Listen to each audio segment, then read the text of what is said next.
आप सभी दोस्तों का गगन जीएस स्टडी पॉइंट पर स्वागत है। हम लोग पढ़ रहे हैं मॉडर्न हिस्ट्री ऑफ इंडिया, आधुनिक भारत का इतिहास, जिसमें चल रहा था भारतीय राष्ट्रीय आंदोलन, जो कि चला था 1885 से लेकर 1947 तक। तो हम लोग 1885 से 1947 के बीच में प्रमुख घटनाएं घटित हुई हैं, उन्हीं के बारे में डिस्कस कर रहे हैं।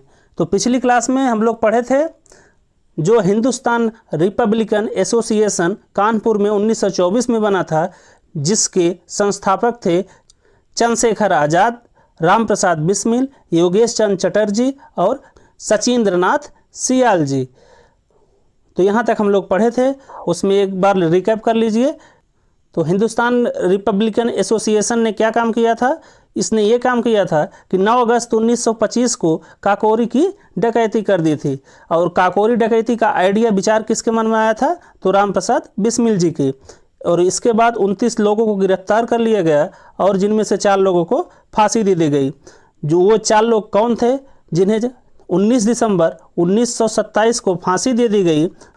उनमें से थे राम प्रसाद बिस्मिल, जिन्हें गोरखपुर में फांसी दे दी गई, अशफाक थे, उन्हें फैजाबाद में दे दी गई, और रोशन सिंह थे, जिन्हें इलाहाबाद में दी गई, और राजेंद्र लहड़ी जी थे, जिन्हें गोंडा में दे दी गई।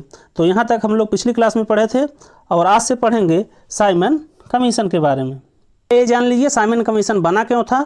तो साइमन कमीशन का गठन 8 नवंबर 1927 को हुआ था ब्रिटेन में, और इसको ये कार्य सौंपा गया था कि जो गवर्नमेंट ऑफ इंडिया एक्ट 1919 या भारत सरकार अधिनियम 1919 आया था, या जिसे मॉन्टेगू चैम्सफोर्ड रिफॉर्म भी कहा जाता है, उसी को जांच करने के लिए साइमन कमीशन या साइमन आयोग बनाया गया था, जिसका गठन किया गया था 8 नवंबर 1927 को। ये जो मॉन्टेगू चैम्सफोर्ड रिफॉर्म है, इसको हम बताएंगे कि मॉन्टेगू कौन है, चैम्सफोर्ड रिफॉर्म क्या है, तो इसको डिटेल में किया जाएगा पॉलिटी जब पढ़ेंगे। बस इतना जान लीजिए कि मॉन्टेगू थे उस समय सेक्रेटरी ऑफ स्टेट या भारत के राज्य सचिव, और जो चैम्सफोर्ड थे वो थे गवर्नर जनरल ऑफ इंडिया। तो चैम्सफोर्ड थे गवर्नर जनरल ऑफ इंडिया और मॉन्टेगू थे secretary of state of India, Bharat के राज्य सचिव। और ये भारत में साइमन कमीशन या साइमन आयोग कब आया? तो वो आया 3 फरवरी 1928 को भारत आया। ये क्वेश्चन यूपीएससी पिछली बार में पूछा था कि साइमन कमीशन भारत में कब आया था, तो सिर्फ एग्जैक्ट डेट नहीं पूछता है, बस यही पूछता है सिर्फ ईयर। ये एग्जैक्ट डेट के साथ पूछता है सिविल सर्विसेज के एग्जाम में। तो बस यही पूछा था साइमन कमीशन भारत में कब आया था? 1928 में।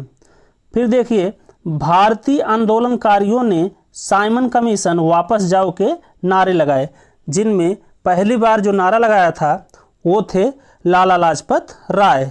क्या नारा लगाए थे? साइमन कमीशन वापस जाओ या साइमन कमीशन गो बैक। फिर 30 अक्टूबर 1928 को आंदोलनकारियों के ऊपर लाठीचार्ज कर दिया गया। कहाँ पे? लाहौर में। तो उन आंदोलनकारियों की अध्यक्षता कर रहे थे लाला लाजपत राय जी, जिन्हें बुरी तरह से पीट पीट कर घायल कर दिया गया।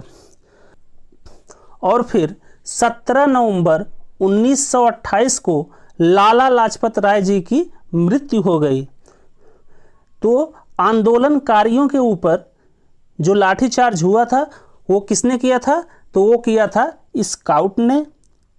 ये स्काउट ने। और आर्डर कौन दिया था? सॉन्डर्स ने। सॉन्डर्स ने। तो ऑर्डर दिया था लाठीचार्ज का सॉन्डर्स, और मारा किसने था? स्काउट ने।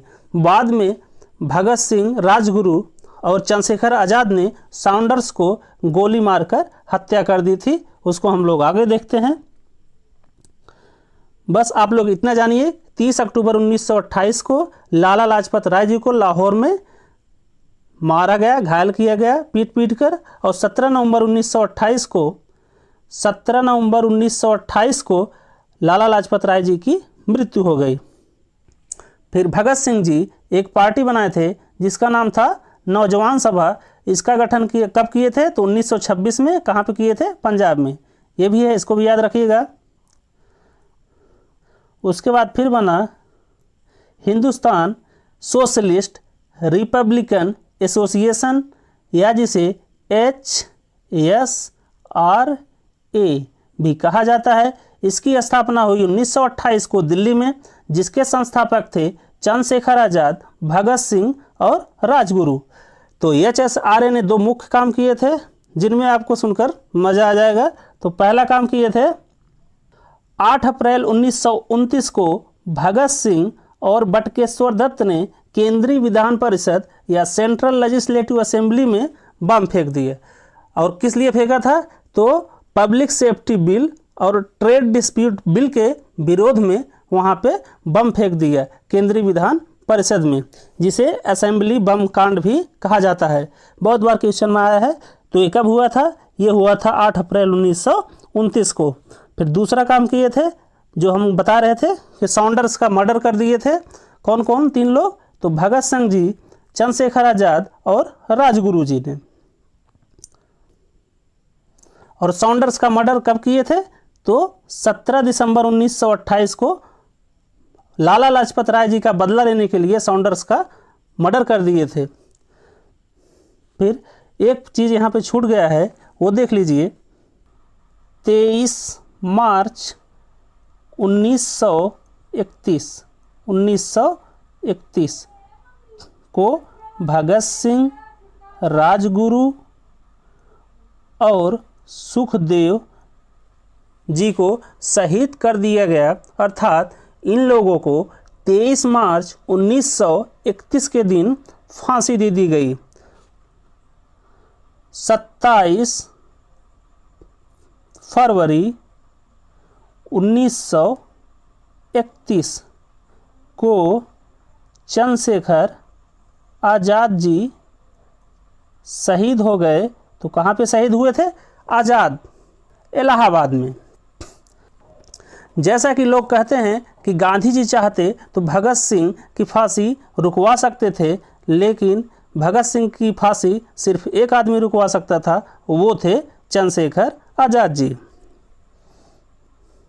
गोपाल कृष्ण गोखले ने सर्वेंट्स ऑफ इंडिया सोसाइटी या भारत समाज का सेवक पार्टी का गठन किया था। कब? 1905 में। ये भी याद रखिएगा।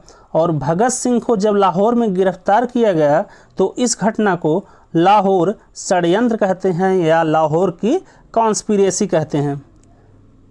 फिर है सविनय अवज्ञा आंदोलन, जिसे CDM भी कहा जाता है, अर्थात सिविल डिसओबीडियंस मूवमेंट, जो कि चला था 1930 से लेकर 1934 तक।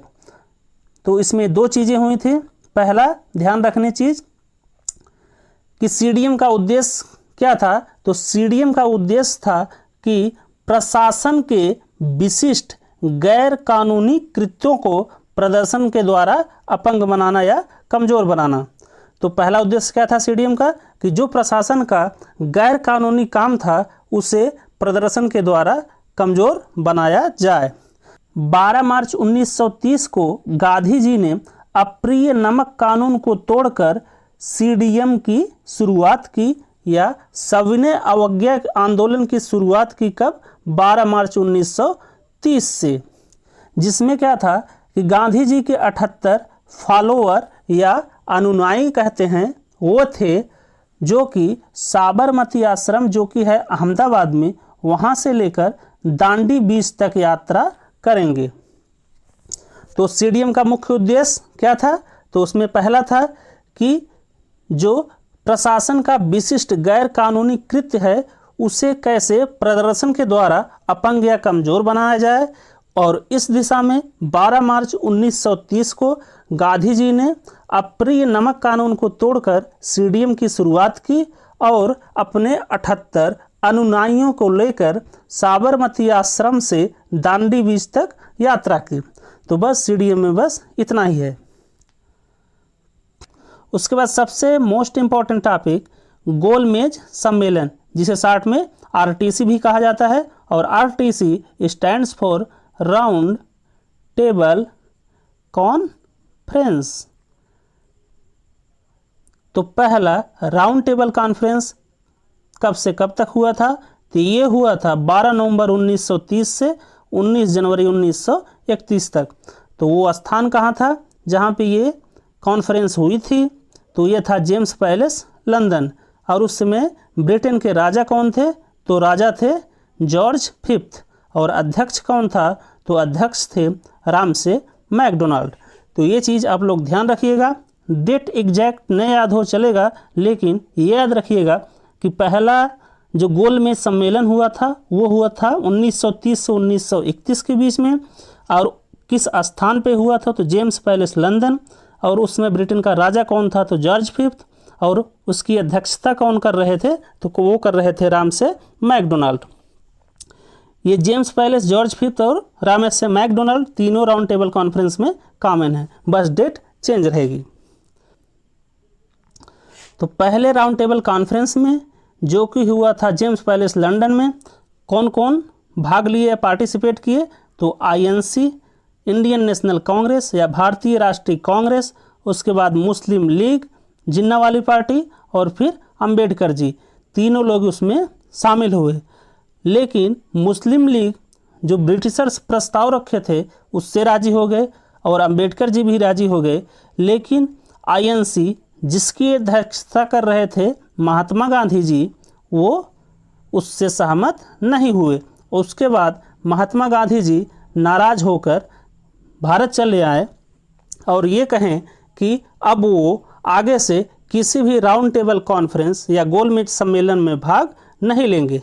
बाद अंग्रेजों की तरफ से इरविन आए भारत और उन्होंने गांधी जी से समझौता किया, जिसे कहा जाता है गांधी इरविन पैक्ट या दिल्ली पैक्ट या समझौता।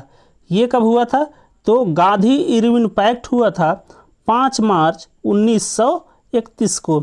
और इस पैक्ट में क्या क्या हुआ था? इरविन ये माने कि वो जितने भी भारत के पॉलिटिकल प्रिजनर्स हैं अर्थात राजनीतिक कैदी हैं उनको वो आज़ाद कर देंगे, और सिर्फ पॉलिटिकल प्रिजनर्स और बाकी सब नहीं। और गांधी जी उसके बाद ये कहें कि वो सीडीएम और साल्ट लॉ ख़त्म कर देंगे, सीडीएम ख़त्म कर देंगे और साल्ट लॉ या नमक कानून को ख़त्म कर देंगे। और फिर जब दोनों अपनी अपनी बात को राजी करवा ले गए तो गांधी जी तैयार हुए इंडियन नेशनल कांग्रेस की अध्यक्षता करने के लिए और पार्टिसिपेट करने के लिए। कहाँ पे? जो दूसरा राउंड टेबल कॉन्फ्रेंस होगा लंदन में, सेकेंड राउंड टेबल कॉन्फ्रेंस या सेकेंड आरटीसी जो हुई थी 1931 में। तो इसमें ये 3 चीज़ कॉमन है कि प्लेस कहाँ है? James palace, London. राजा कौन था? George fifth. और अध्यक्षता कौन कर रहा था? Ramsay McDonald. बस डेट याद रखिएगा कि ये हुआ था, सेकेंड आरटीसी हुआ था 1931 में। और इसमें 3 लोग शामिल हो गए, आईएनसी भी मतलब भारतीय राष्ट्रीय कांग्रेस, मुस्लिम लीग और अंबेडकर जी, तीनों लोग इसमें शामिल हुए थे। और गांधी जी 1931 के अंत में लौटकर भारत आए और फिर अंग्रेजों के प्रस्ताव से वो सहमत नहीं हुए और दोबारा सबने अवज्ञा आंदोलन शुरू कर दिया, पार्ट 2, जो कि चला था 1932 से लेकर 1934 तक। और इसी दूसरे राउंड टेबल कॉन्फ्रेंस में अंबेडकर जी ने सेपरेट इलेक्टोरल कॉलेज की मांग कर दी दलितों के लिए। दलितों के लिए अलग से एक इलेक्टोरल कॉलेज की मांग कर दी अंबेडकर जी ने। फिर क्या हुआ? 16 अगस्त 1932 को मैकडोनाल्ड पुरस्कार दिया गया, जो कि दिया जाता था दलित माइनॉरिटी के क्षेत्र में, जिससे ये जो मैकडोनाल्ड पुरस्कार है इसे कम्युनल अवार्ड भी कहा गया। उसके बाद गांधी जी हो गए नाराज कि भारत में जातिवाद फैल रहा है। फिर 20 सितंबर 1932 को गांधी जी ने भूख हड़ताल कर दिया।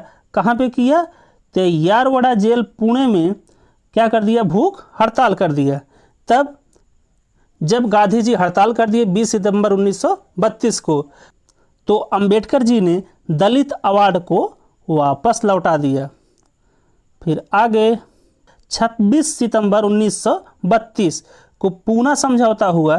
किसके किसके बीच में? तो अंबेडकर जी और गांधी जी के बीच में। क्या समझौता हुआ? अंबेडकर जी जो ये सेपरेट इलेक्टोरल कॉलेज की मांग किए थे वो मांग वापस ले लेंगे, लेकिन एक शर्त पर। तो अंबेडकर जी ने क्या मांग किया था? विधानसभा या असेंबली में जो 147 सीटें हैं उनमें से 71 किसके लिए आरक्षित या रिजर्व होनी चाहिए? तो वो होनी चाहिए दलितों के लिए। तो गांधी जी ने ये मांग अंबेडकर जी की मान ली। तो अंबेडकर जी ने जो सेपरेट इलेक्टोरल कॉलेज की मांग की थी दलितों के लिए या माइनॉरिटी के लिए, उसे भी वापस ले लिए। यही हुआ था पूना पैक्ट या पूना समझौता गांधी जी और अंबेडकर जी के बीच में। फिर तीसरा राउंड टेबल कॉन्फ्रेंस या तीसरा गोलमेज सम्मेलन वो हुआ था 17 नवंबर 1932 से 24 दिसंबर 1932 तक, और इसमें इंडियन नेशनल कांग्रेस ने भाग नहीं लिया था। सिर्फ कौन कौन लिया था?